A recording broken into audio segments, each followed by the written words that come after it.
আজ সন্ধ্যায় টিফিনে সবাই মিলে জমিয়ে খেলাম চিকেন রোল। সবসময় দোকানের ভরসা না করে বাড়িতেও বানিয়ে নিলে হয় চিকেন রোল, যেমন আমি আজ বানিয়ে ফেললাম।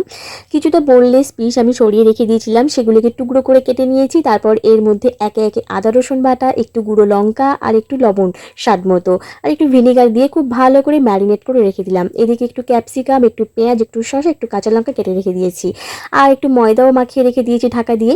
এইবারে ওই চিকেনের পুরটাকে তৈরি করার জন্য অল্প একটু তেল দিয়ে দিলাম কড়াইয়ের মধ্যে। তারপরে ম্যারিনেট করে রাখা চিকেনটাকে দিয়ে দিলাম।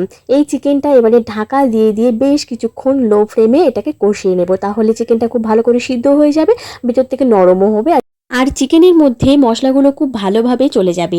এইবারে কুচনো ক্যাপসিকাম আর কুচনো পেঁয়াজটাকে দিয়ে গ্যাসের ফ্লেমটাকে লোতেই রেখে খুব ভালো করে নাড়াচাড়া করে চিকেনের পুরটা তৈরি করে নিলাম।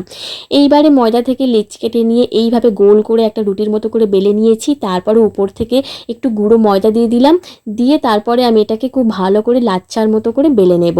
এবারে তাওয়ার মধ্যে দিয়ে দিলাম, দিয়ে দু সাইডটা খুব ভালো করে সেঁকে নিয়ে তারপরে অল্প একটু তেল দিয়ে এটাকে ভেজে তুলে নেব। ব্যাস তৈরি হয়ে গেল পরোটাটা। এইবারে এর মধ্যে চিকেনের পুরটাকে দেওয়ার জন্য এই যে এইভাবে দিয়ে দিচ্ছি, দিয়ে ভালো করে সাজিয়ে নেব রোলের। যে যেমন পছন্দ করে পেঁয়াজ, শসা, কাঁচা লঙ্কা, একটু সস, তারপরে একটু গোলমরিচ গুঁড়ো, তারপরে একটু লেবুর রসও দিয়ে দেবো। সব কিছু যখন দেওয়া কমপ্লিট হয়ে যাবে তখন এইবারে এটাকে রোলের আকারে এইভাবে মুড়ে দেবো একটা কাগজ দিয়ে।